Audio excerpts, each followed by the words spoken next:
Ghana Means Business is brought to you by ARB Apex Bank. Together for progress.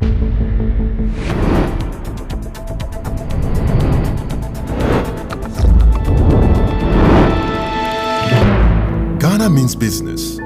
Your story, our message.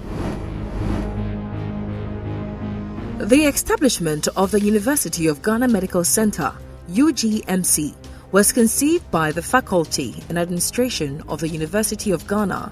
UGMC, which was opened in July of 2018 with its ultra-modern facility, which boasts of 650 bed, which is the first phase. When finally operational, the faculty will perform three main functions, thus healthcare delivery, medical training simulation, and research.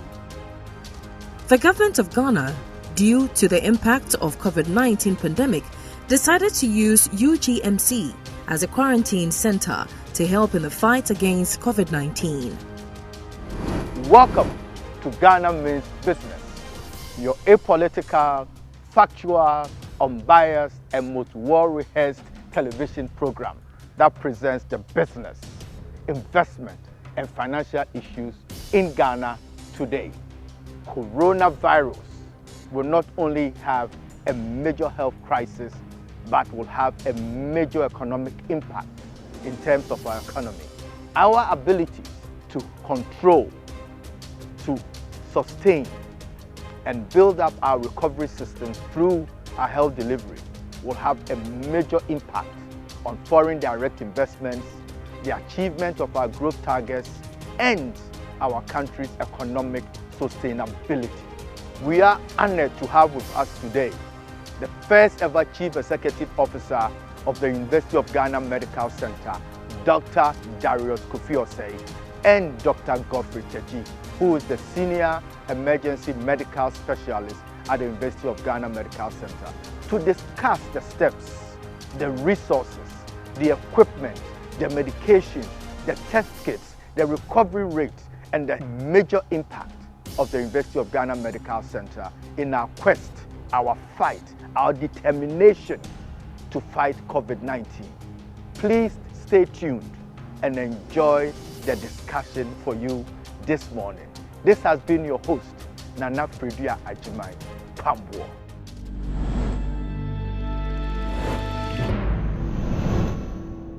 Ghana Means Business. Your story, our message. Good morning, Dr. Darius Kofi-Osei. Good morning, Nana Pambo. What a pleasure to be here. I must say this is an incredible masterpiece that you've created in Ghana.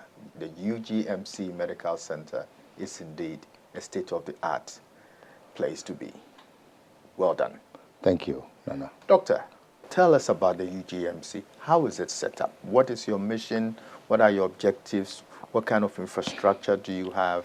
How many departments, or in medical terms, what are the types of services that you provide in its current state?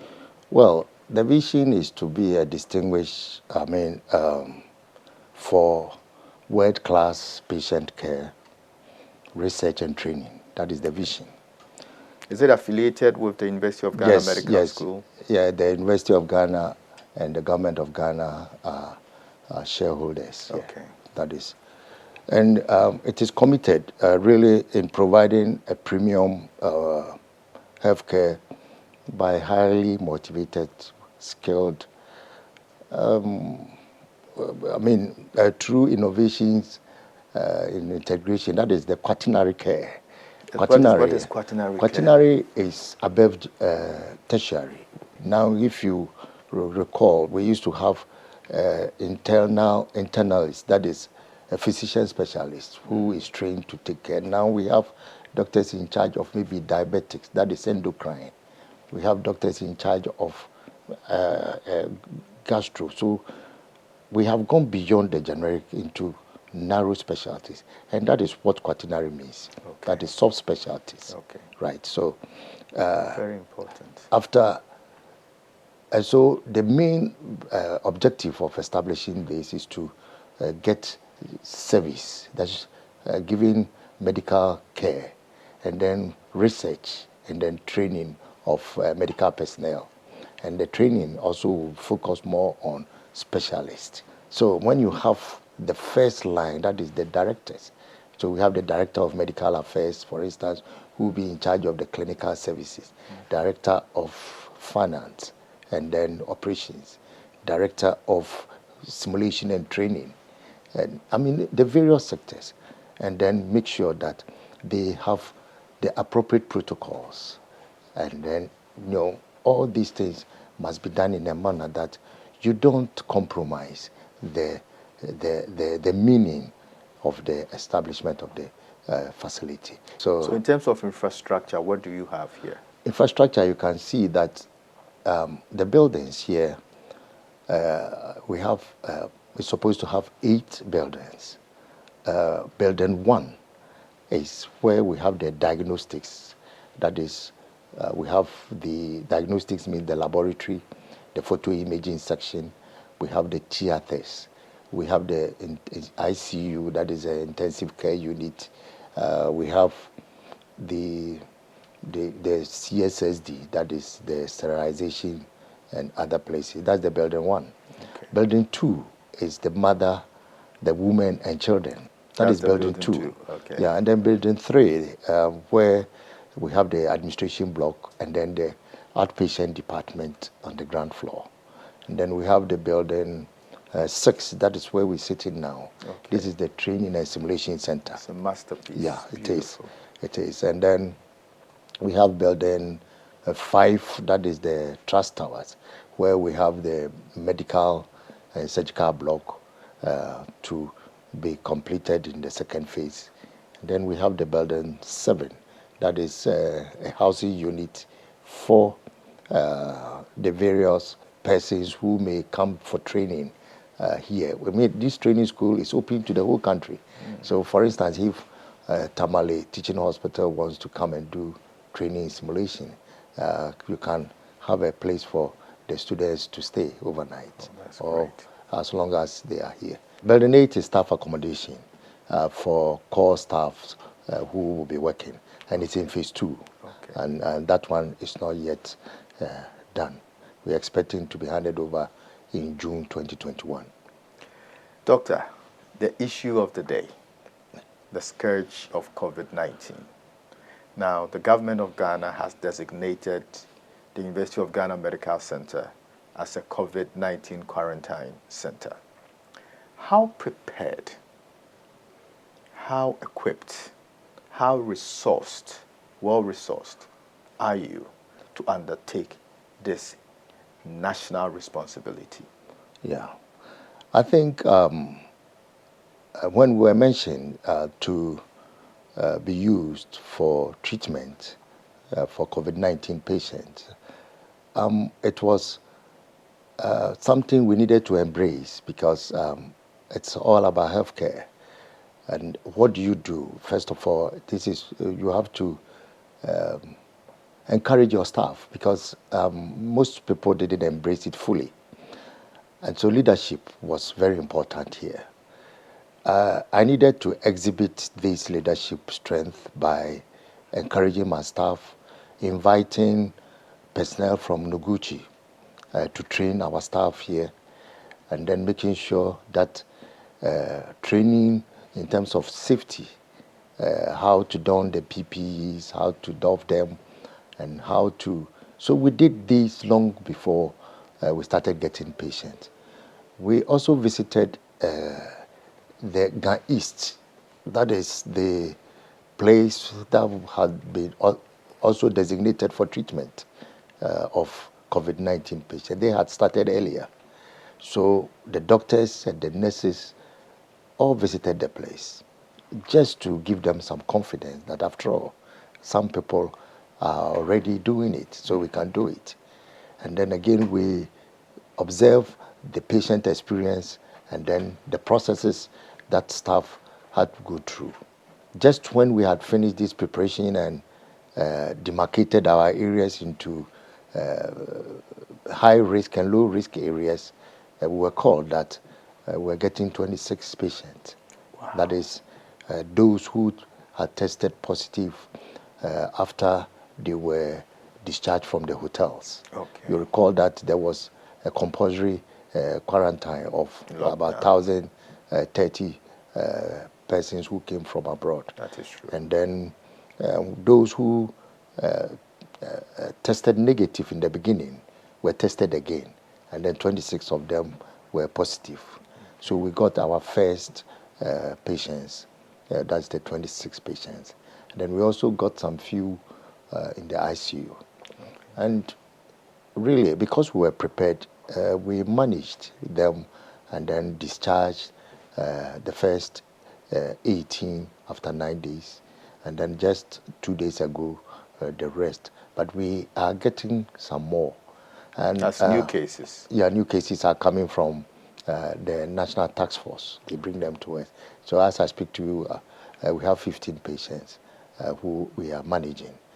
And so far, all our frontline staffs have been tested, and everybody is negative, which means we really prepared ourselves and adhering strictly to the safety measures. And so I'm sure that it's going to become one of the normal things that we do. We also really never thought that, look, pregnant women can also have COVID. Very important issue. So we got... And so you've been receiving pregnant women? We got one pregnant woman who had COVID positive. So we had to prepare a labor ward and a theater for this woman. But it gave us that sense that, look, this is also a possibility. And so we must prepare ourselves that, look, pregnant women can also be part of the agenda. So as I speak to you, we have managed to get a labor ward and a theater to manage such patients. Again, I think UGMC, we got a letter from the Ministry of Foreign Affairs and then regional integration that it has been designated to take care of the diplomatic call. Okay. So we've got visitors from the American embassy. We had the Japanese embassy visiting us. And just this morning, I think you saw the Germans are here. They are all interested, and then they are excited. They wanted to see how prepared we are. And they've been taken around where we will keep our patients and what other facilities that we have, and then even the logistics to manage them. And I think they are all very satisfied with our preparation. Well done, Right. Doctor. Doctor, the question would be, what does COVID-19, is there a correlation between that and foreign direct investments, our economy, the ability for us to bounce back? Where do you see the correlation? Is there a correlation between the Definitely two? Definitely so. I think it has affected all areas, including care. We wanted to launch ourselves to the public somewhere around last month, and we started getting patients coming in until the lockdown.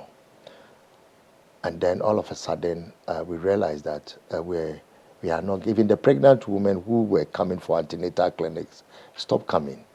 And so it tells you that everybody is scared and being careful. So things are not normal. And we are scared that we're going to have a lot of complications after May and June. And these complications are to do with those who are supposed to come for their normal reviews are not even coming. And then even the fear of the supply chain in terms of hospital consumables. I mean, what we are using now is the stocks that we have.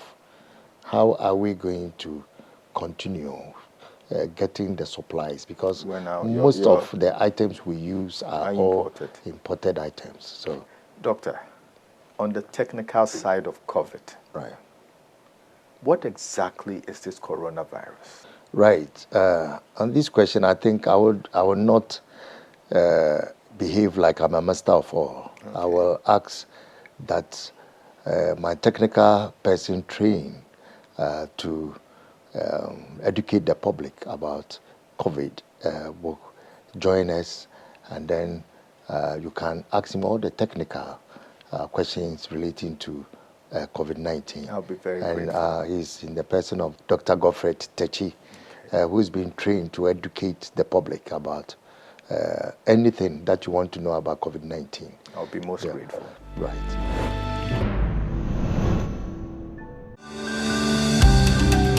The ARB Apex Bank, we told ourselves that we should be the most effective and the most efficient service provider to the rural and community. We need to serve the rural and community banks to be able to serve their customers.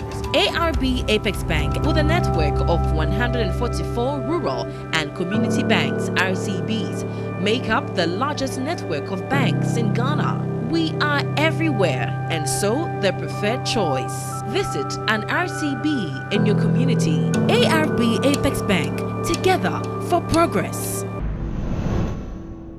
Ghana means business. Your story, our message. Dr. Godfred Jojo Techi, what a rare privilege to have you on our show. The pleasure is mine. Doctor, the scourge, the fear of coronavirus is unprecedented.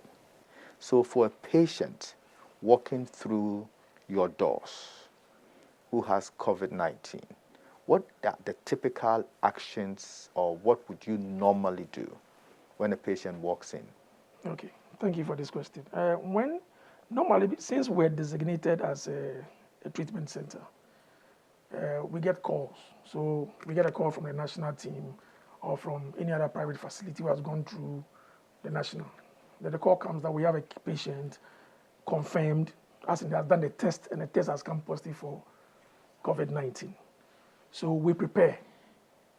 So we put things in place, make sure our beds are ready, all the things we need per the type of patient that is coming. In terms of type, meaning in terms of the severity of the illness. So we make appropriate preparation for the type or the condition state that the patient is coming with.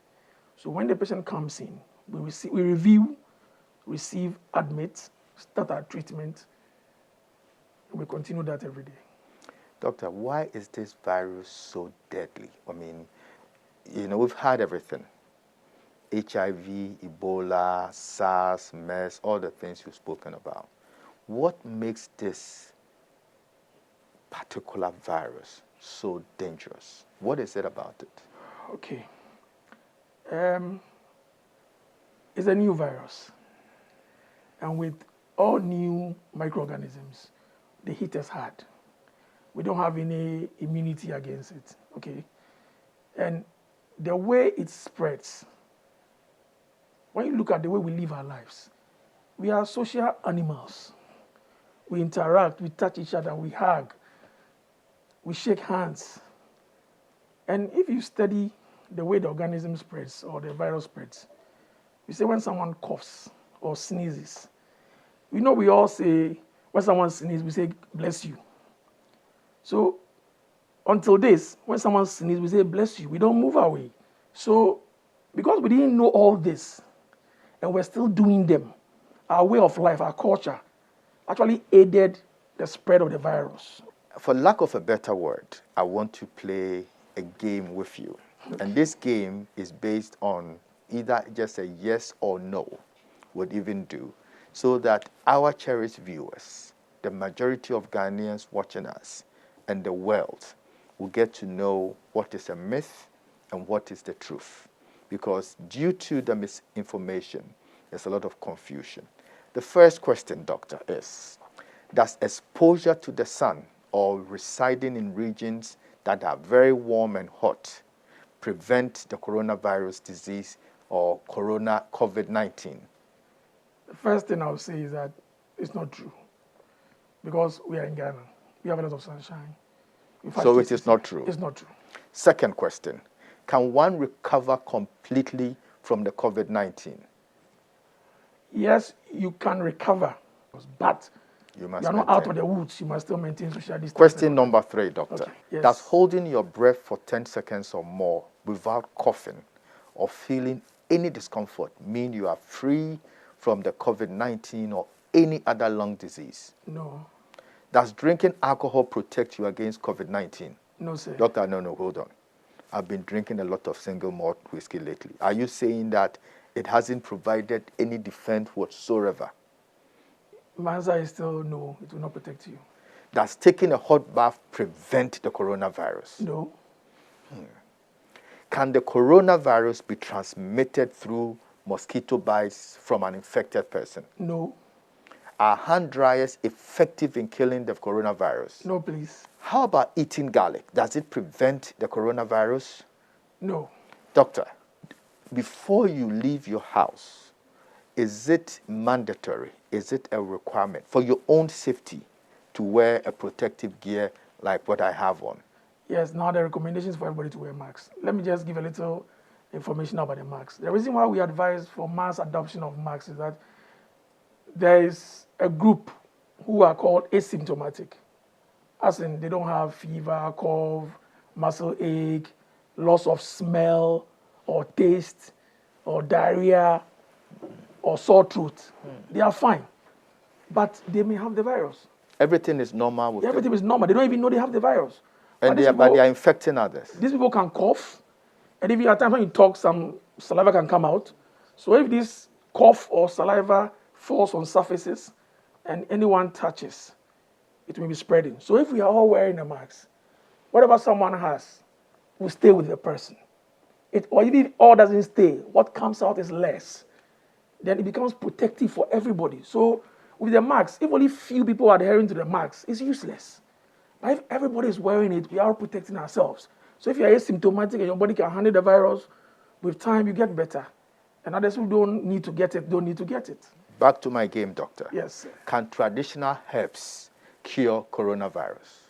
We don't have any data to support that, but it will be a very promising and good news for us as a country if we can find such herbal preparations that can do that.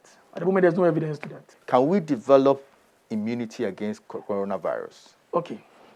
Allow me to go a bit into the world of virology. When your body gets into contact with a virus, your body responds in two main ways. We have the non-specific innate response, where your body uses some of your immune cells, like, I don't know whether they worry me about this macrophage, but macrophages, neutrophils, the dendritic cells, they are part of the immune system, okay? They mount a non-specific response, okay? What it's supposed to do is that it's supposed to slow the progression of the virus, and at times may actually prevent you from having symptoms. That's the non-specific one. Then we have what we call cellular immunity, where your body produces antibodies, and the antibodies are supposed to neutralize the virus. Then there's also T cell production. The T cells target all cells in your body affected and destroys them. So if you put the antibodies and the T cell together, we say combined immunity or the cellular level can actually clear the virus. But the issue here is this: some people have recovered from COVID-19, but then the amount of antibodies they have in their system is so low. They are those who are easily at risk of the next reinfection. But those who tend to have high amount of antibodies, when they take the right precautions, assuming they take the same precautions as those with low, the chances that they may not get the infection is low compared to those who have low. That's why I was. So your answer is it depends on the individual immunity system. That's why I was struggling to answer. So yes or no. It is possible. It is yes. It is. Yes, it depends on the person's immunity. Thank you. Okay. Now, there's something that the University of Ghana Medical Center did recently, which is ingenious and phenomenal. You launched COVID Connect. What is COVID Connect? Okay. COVID Connect is a service. We make use of an app. The app is called Lusky Vitals. You can download it from Google Play Store or... Is it this the Lucy Vitals? Yes, Lucy Vitals. Okay. And you can download it from your phone. So your store, if you use an Android, that's Google Play Store. If you use an iPhone, that's the iOS store. Okay. You can also download it from the University of Ghana Medical Center website, which is eugenemedicalcenter.org. For emphasis, I want to just repeat. Our website is eugenemedicalcenter.org. So what is this service? So the Lusky app shows the various symptoms that we now know. Can give you, when you put them together, can point to whether you probably have coronavirus disease or not. So when you download, you go on the app, you take the symptoms based on how severe or mild. There's some categorization on the app. You take. When you take and you finish and you submit, it comes to dedicated team of doctors at their center here in UGMC. And based on the symptoms that you have, the symptom profile, and the categorization we get for you, we follow you up. So if we do a lot of clinical psychology counseling, we can also bring you here and do a test for you if we think you meet the criteria for testing. And we can also arrange to even bring you here and admit you. Okay. So it's like we're actually bringing a service of care for COVID-19 to your home. To you, to your home, to your phone. The comforts of your home, yes. Through your phone. Through your phone. Amazing. So that's what COVID Connect is all about. Congratulations. Doctor, yes, sir. What is your message to Ghanaians? What must we as a people learn from this? We need a lot of facilities, okay? But the facility is one thing, okay?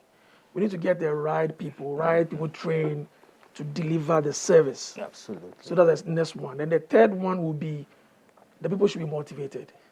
So we should make sure we put things in place that when someone is working, all he has to think about is the work and not to think of other things. So people should have comprehensive health insurance so that when they are working, they are not thinking about if something should happen to me, though they will take the precautions. We should have continued training of staff around the year. Customer service especially. Yes. Healthcare. Exactly. So then also, I'm happy we are producing most of our things here. So that most of the things we need to work with in the hospital, if they are locally made, is better. We make sure year-round we have enough supply. It will improve the local economy. Especially the consumables. Exactly. It will improve the local economy, our drugs and all that is good for us, okay?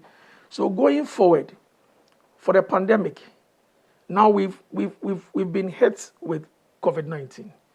A lot of people who didn't used to wash their hands are washing their hands. People are now being careful when they are coughing and stuff like that.